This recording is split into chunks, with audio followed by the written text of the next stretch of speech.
तर अशा पद्धतीने त्यांना काही लोकांना वाटतं की यांचं नुकसान करावं आणि आपण मोठे व्हावं. एक लक्षात घ्या, आम्ही कोणालाशी भांडून या राज्यामध्ये उठाव केला आणि पक्ष मजबूत आमचा बी राहावं, त्यांचाही पक्ष त्यांनी मजबूत करावं. शिवसेना आहे, भारतीय जनता पार्टीला मारण्यासाठी, लढण्यासाठी, भांडण्यासाठी, किंवा ती शिवसेना जे उद्धव साहेबांची उरली तर मग शरदचंद्रजी पवार साहेबांची राष्ट्रवादी त्यांच्याशी भांडायचं, त्यानंतर काँग्रेसशी भांडायचं. आमच्याशी भांडून काय फायदा आहे?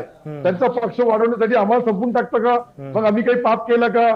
आम्ही जो जुना केला तो गुन्हा होता का? आम्ही जे उठाव केला तो चुकीचा होता का? हे सर्व गोष्टी कुठेतरी चर्चेमध्ये यावं आणि शिवसेना हा पक्ष या जिल्ह्यामध्ये आमच्या जिवंत राहावं. त्याला ज्या स्वर्गीय बाळासाहेबांच्या नावाने ओळखला जाणारा हा शिवसेना पक्ष आहे तो जिवंत राहावं यासाठी मी हे जे भाषा बोलू लागलो. हे आता काही लोकांना गावी जाऊ दे ना, 70चं वाटलं होऊ लागलं तर होऊ द्या, पण त्याला कुठं माहित आहे का सिल्लोडच्या बाजूला व्ही कन्नड आहे, कन्नडच्या बाजूला गंगापूर आहे, गंगापूरच्या बाजूला वैजापूर आहे, वैजापूरच्या बाजूला पैठण आहे, पैठणच्या नंतर संभाजीनगर औरंगाबाद शहरामध्ये 3 विधानसभा आहे. या सर्व टप्प्याटप्प्याने जे खेळ चालू आहे हे खेळ कोणाला समजो किंवा न समजो मला समजलेला आहे. म्हणून मी हा खेळ शिवसेनेच्या अन्य नेत्यांना का समजत नाही जे तुम्ही सांगतायत? का त्यांना लक्षात येत नाही? त्यांच्या लक्षात कधी येईल, त्यांचा नंबर येईल त्यावेळेस. त्यांचा नंबर आला नाही, नंबरवर पहिल्या नंबरवर मी आहे. मला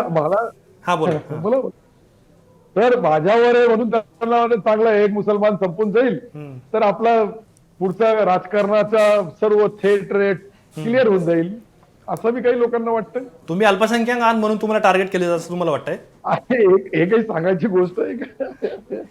बरं, आता महाविकास आघाडीमध्ये बोला बोला. हा, मला सन्माननीय मुख्यमंत्री देवेंद्रजी फडणवीस साहेब आणि एकनाथरावजी शिंदे साहेबांवर पूर्ण विश्वास आहे की ते माझ्यावर अन्याय करणार नाही. ज्या वेळेस त्यांच्याकडून अन्याय होताना मला दिसल किंवा माझ्या चुकीमुळं ते मला जे काही बोलायचं ते जरूर बोलू शकतात. ते वरिष्ठ नेते आहेत.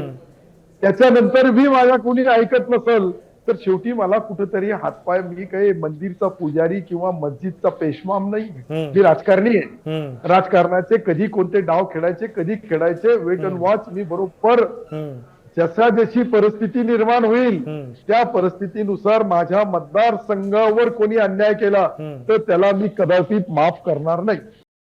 गाईच्या शुद्ध तुपापासून तयार केलेले बर्वाचे हेअर, बॉडी आणि स्किन केअर प्रॉडक्ट्स आहेत ना. Barva skin therapy, safe, natural, glamorous.